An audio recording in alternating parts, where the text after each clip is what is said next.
So much better in person. Really? So much, yeah. Oh man, I thought it was the other way around. Oh, so much better in person. Thanks, man. The wheels look nice. Appreciate it, bro.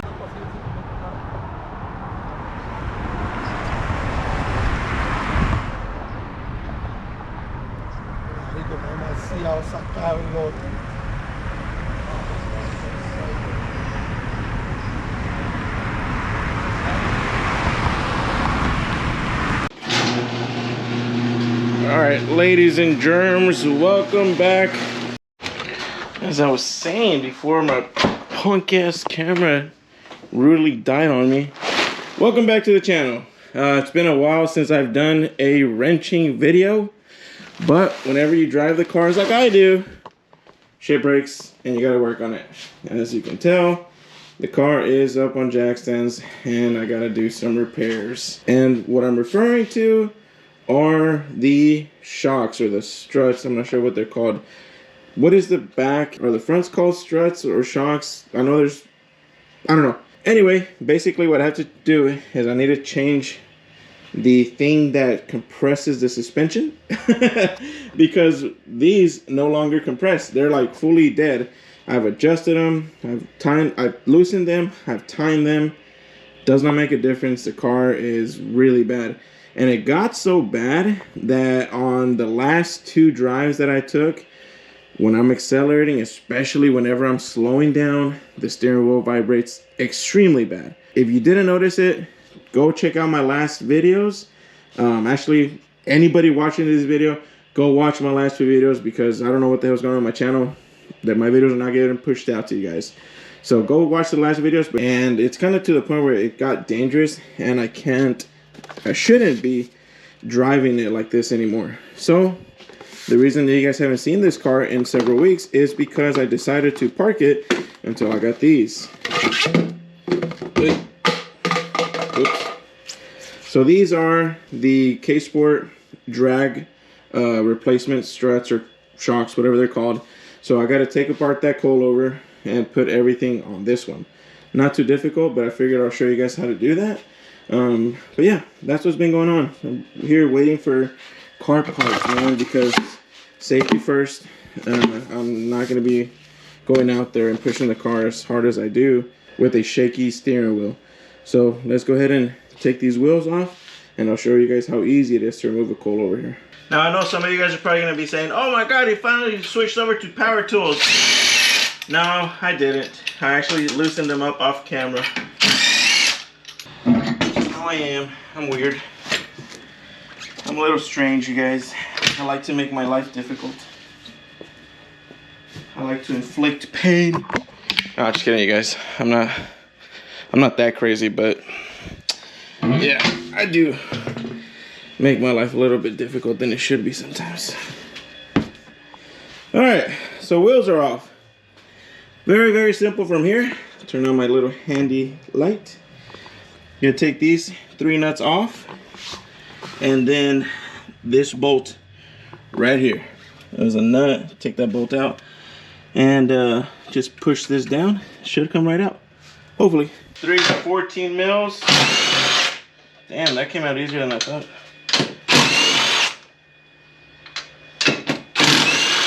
All right, that is just one 19 mil. Righty tighty, lefty loosey. There we go. Alright.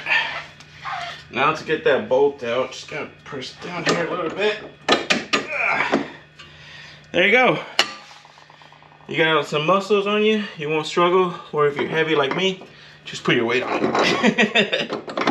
I don't want to remove this bracket here just to get the coil out. So what I'm gonna do is I'm just gonna turn this and shorten it and then just take it out easily.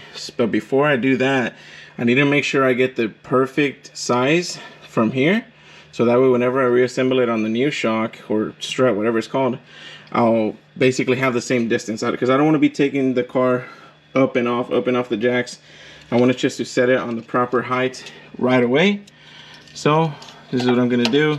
So as you see, I will measure the distance between those two, man, I forgot what these things are called, the locker ring thingies. And I'm showing about 60 millimeters. Make sure you don't scratch up your fender, but should come out that easily. All right, now from here, it's pretty much just disassembling. Now these do come with these little spacer things where the bolt goes. Take those off before I lose them. Turn this baby upside down.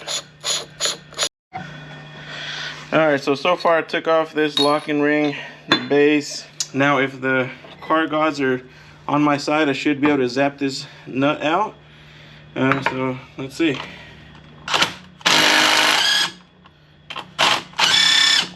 And there we go. So they appear to be the exact size. I mean, they are from the same company, so it should be. But you know me, I'm just trying to be extra careful. So yeah, everything looks good with the old and with the new. All right, it's nice and tight. Now let's go back where we came from. This goes there, this goes on here. Okay, put the spring on top.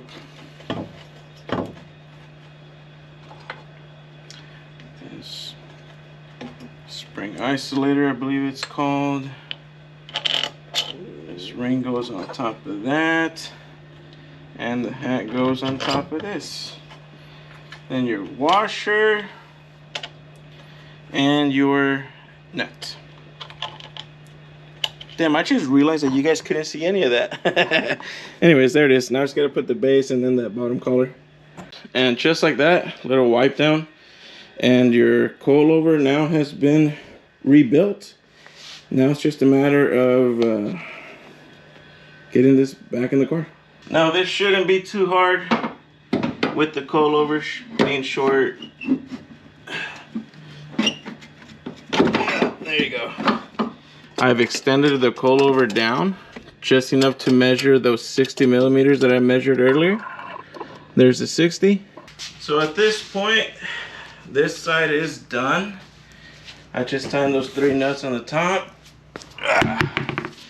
Gonna put my wheel back on. And then it's time to do that all over again. Gotta do that to the other side. That's the game we play, boys. A lot of work. Like I always say, unless you're rich, then you can just pay somebody to do all this. I ain't rich, so your boys gotta work.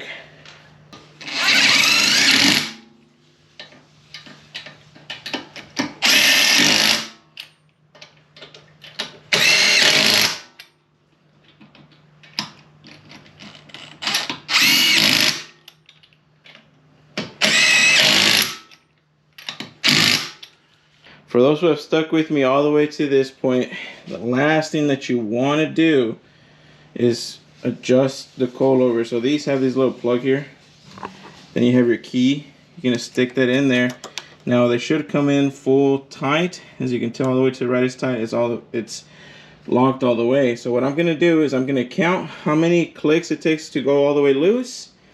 And I'm going to go probably about, I usually run the backs 50. So it's kind of between soft.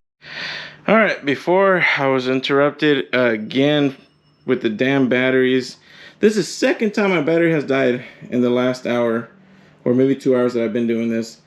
I really need my channel to blow up again so I can invest some money in my equipment because it's just getting old, getting tired. But what I was trying to tell you guys is that I usually run the back around 50% in between soft and stiff, so that And you know what? Let me show you guys these videos so you guys will actually see what I'm talking about. On this car here, the rear end is a lot softer, so that we have a little bit more squat, helps with traction. On this car here is a little bit more stiff. So check out how this one squats.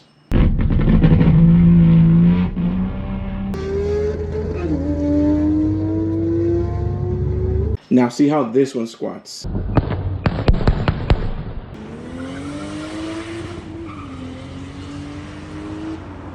So that's a big difference in between a drag orientated suspension to what a street setup is. But anyways, I'm going to go ahead and adjust these, put them around 70%, and drop the car, and hopefully I got the ride height perfect and the car should be good to go. Hope you guys have enjoyed this video. I tend to do all this stuff kind of on my own. I don't record most of this stuff, but as you guys see here, I have the Mustang back out under the garage, and as you guys may see, I am fixing to build a very special exhaust system for this car. Like, the whole thing's getting redone. It's gonna have the best of both worlds, changing a lot of things on the cars, a lot of things that I wish I could have done in the past, which in the past I didn't know how to do any of this, right? I didn't know how to do fabrication. A lot of the stuff that I do now, back then I was clueless. So now that I have the resources to do everything and the knowledge, I'm taking advantage of that and doing things that I wish I could have done in the past. I really do appreciate all of you guys who take the time to watch these videos, because I know, you know, most of you guys probably don't have Supras, but yeah, you still watch this stuff, and you know, that really does mean a lot, because that's really the only reason I do all this, man, because I don't really gain much from making these videos except for entertaining you guys and hopefully inspiring you guys to maybe one day be in this position to where you're working on your Supra. So now I do want to answer one question that I know some people may have. You may not ask in the comments, but I'm sure some of y'all are going to wonder, because it is something that I would wonder about if I was you guys. Why is it so important to change out the shocks or the struts to a point of not driving the car? And let me explain. A car of this caliber, you know, where you're making, you know, well above 1,000 horsepower to the wheels, you need everything to work properly. You can't risk part of the suspension, the diff, brakes, or something not working optimal, because imagine this: I'm going 100, 140 miles an hour, I hit a bump, and this car's just bouncing all over the road. That can easily cause me to lose traction in the front and then the rear. Now, if you have a proper working suspension, your shocks are going to do the job, and you're going to stay planted to the ground, to the road. So, you know, a lot of people don't think about this stuff, but if you guys watch the video where I actually did the first pulls, the very first hard pulls in this car, you'll see whenever I shift from second to third, when I shift, the car actually, like, you can see the car kind of jump out to the side on me. I tried not to make a big deal about it on video because I didn't want you guys to think, oh, look at him, he doesn't know how to drive. And it's not that I didn't know how to drive, it's just that during that time, I didn't know that the shocks were blown out on the car. Now that I look back at it, it felt super sketchy because of that. It was sketchy when I was shifting, whenever I was slowing down, the steering wheel was shaking. So again, you guys, if you're building a high caliber sports car, pay attention to the details, take care of your maintenance, and don't risk more than you already are. But I'll go ahead and get off my soapbox on that. I just wanted to make sure you guys are aware, and please take care of yourselves.